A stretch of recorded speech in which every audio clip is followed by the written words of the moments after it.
Real estate agents, I work with a lot of them, so I can give you a lot of insight. And I'm not gonna be negative because I can. You're better off just having really good counsel than a really bad real estate agent. You're better off having good lawyer counsel. That's what I would suggest, especially with the new laws coming out this summer. There's a lot of change in the compensation, the way realtors are gonna get compensated. In my opinion is you ought to just get really good legal counsel to draw up your contracts and go to some open houses. So but then again, I work in some markets and I've done a lot of loans. I've done over 5,000 loans in my career, so I've pretty much seen everything. So a buyer's agent, which is now coming up this summer, you're not going to see as many buyer's agents. If an agent isn't a listing agent, they're going to have a tough time talking you into giving them money, or the sellers giving them money. So there's a lot of changes that you should watch some things on YouTube or talk to someone who's knowledgeable. But I think the whole industry on buyer's agents versus sellers agents, it's changed, and you're better off with a good legal counsel before you buy a house, which has probably always been the case, but never till the end does that really happen. Now it has to happen up front. But a buyer's agent represents you as the buyer. You like someone's house, you want to go make an offer on it, and they'll put together a contract. But now they have to talk you into giving them the commission, or talk the sellers into putting it into the deal. In my opinion, you're better off going direct. The listing agent, you'll have a much better opportunity. But there are certain circumstances that a lot of properties, especially in the markets I'm working in, they don't even hit the market. And the agents all know each other, and they're putting stuff under agreement before it even hits the internet. That happens too.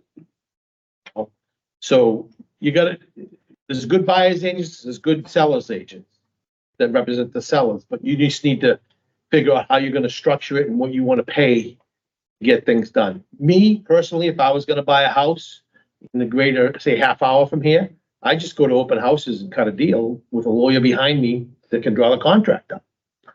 I personally would not use somebody that wanted to take 2% of a $500,000 deal, because what are they going to do for $10,000? That's my opinion. But in some cases, though, a buyer's agent they really do, in a different market, they really do work for their money, and they find you the house that you want. So it all depends on the circumstances. If you're not a skilled negotiator yourself, which of course you don't do this every day, that's why maybe having a good buyer's agent may be in your best interest, but you're going to have to pay them, or find a way that they create their own money through the transaction if you're not going to pay. And remember this, a seller's agent represents the people that are selling the house. They don't represent you. They don't represent the buyer at all, or the buyer's agent. So we realize that the seller has a listing agreement to sell the house, but it works in the best interest of the seller, not you. So you can't negotiate necessarily with the seller's agent to get the house down. So that's why you probably need good counsel.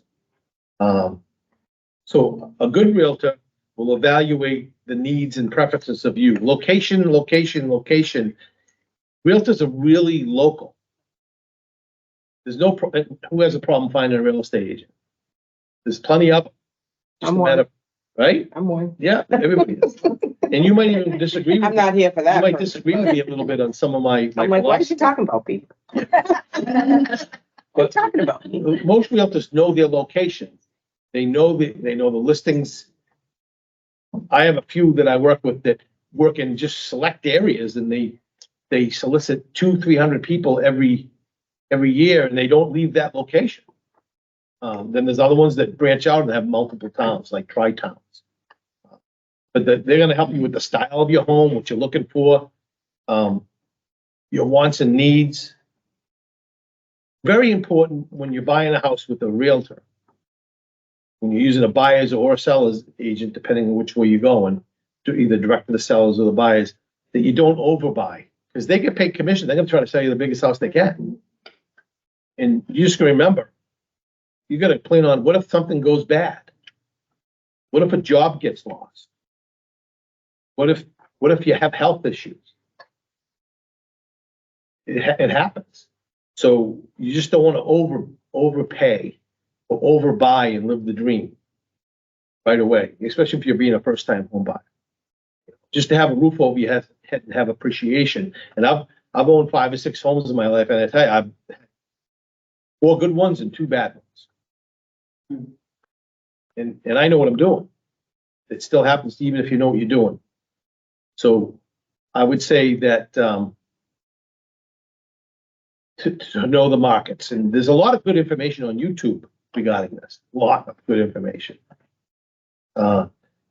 Pre-approval loan amount. You want to know what the maximum loan amount that you're going to be pre-approved for. Pre-approval is better than a pre-qualification because it's an underwritten loan with our Smart Start program. You'll be able to go in and the underwriters have already looked at your assets, your income, your DTI, the debt to income, the credit score, all that information they've vetted. So you can feel comfortable, and I should say more comfortable, if you have to make an offer without a mortgage contingency. Okay, I'm not going to get into that, but you would feel more comfortable if you had a completely underwritten loan.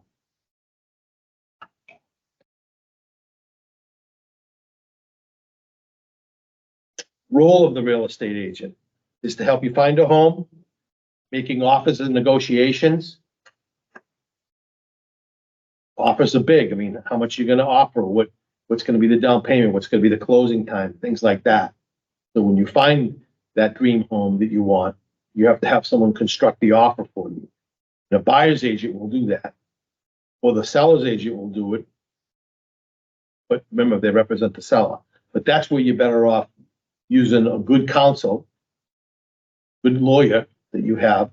And remember, the credit union, if you do business with us, we have a number of very well qualified attorneys that have decades of experience. We have a list that we only work with a small list of attorneys because we want to keep our fees down and we want to make sure that all the recordings and everything happens in a proper fashion. Okay, so we don't have an open list where you can use anybody you want to close the loan for the bank, but you can hire your outside counsel yourself if you needed to, which is fine. And I always tell people our fees are lower, so you can use some of that $1,500 you save on processing and underwriting fees to help get outside counsel. Arrange an inspection. The credit union or banks don't require you to have an inspection. They don't even need a copy of it. I've had one time, an underwriter asked me for a copy of the inspection. Very rarely do we see that. But it makes sense to have an inspection, but a lot of times in today's market, inspections, they're saying you're going to waive your inspection. They don't want you to do that. An inspection means that you're going to have a knowledgeable person come to the house that's licensed to be able to inspect the home for things that you should be concerned with, like termites, bad boiler systems, leaks, roofs, things like that. You're not real privy to all that home inspection information. Lead paint, we have the lead paint law. There's lead paint, it has to be disclosed. Radon, the house has radon, has to be disclosed. In Title V, I run into some of that. Title V is if you don't have town sewer, you have a septic system, it has to have passed Title V. Okay. And I've seen different places that didn't pass, and then the sellers try to put that cost onto the buyer. But you can't legally pass title without an Title V inspection. That's why they have the law there, is people aren't going to be able to pass houses on to the next person without the septic system working. Okay. Initiate the purchase and sales contract. Then it comes to me, comes into the attorney. I don't care if you're buying a $500,000 home or a $3 million home. We got some big ones going on right now. And attorneys, what you need to do to make sure that all the contracts are right. And don't let a realtor play attorney. Some of them try to play like they're attorneys. They're not. Right, Scott? I agree. So they're not trained in the law. They might have some ideas and experience. I never play attorney. I says, you need to talk to the pros. I know what I do and I do it well, but I'm not going to be your lawyer. So make sure you get a good attorney, or the credit union, if you're doing business with us, has those counsels available at your right hand to help advise, and they're excellent. The The initial purchase and sales contract will also come, when you first make an offer, usually they want $1,000. So that's the first 1,000 that you have on the hook for the offer. They want to see a good faith offer of $1,000. Then normally when your offer is accepted, they're gonna want a 5% or sometimes even 10% down payment, which is a big chunk of money. So if you're buying a house for $500,000 or $1 million, it could be $50,000 that you have to put down. So that's why before you write that check out for $50,000, you want good counsel. So the deposits, the bank, the credit union, bank always needs copies of the deposits you put down. So please remember to take copies of the checks you deposit. And then in the contract, they're going to come out with when do you need to have a commitment on your mortgage? Normally, it's 30 days from when you sign the contract. We can get it done a little quicker. It's going to get a little busier in the next 30 days, so we would like a couple, 3 weeks. Loan commitments, a commitment to lend is what you need, not just a pre-approved, a pre-qualification. That a lot of people don't understand the difference between the two.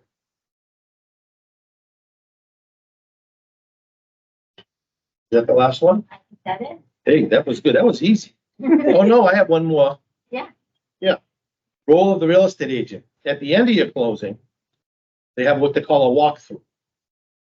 Every time my wife sold a house, I couldn't believe how much she cleaned it. I couldn't believe it. But when she bought a house, she goes, these people are gross. She never bought a house as clean as the one she sold. That's my Italian wife, I'll tell you. And then the closing, usually the closing will happen in an attorney's office or a real estate office. And you'll get what they call a closing disclosure prior to closing, so you can look at all your final numbers. So thanks for having us today.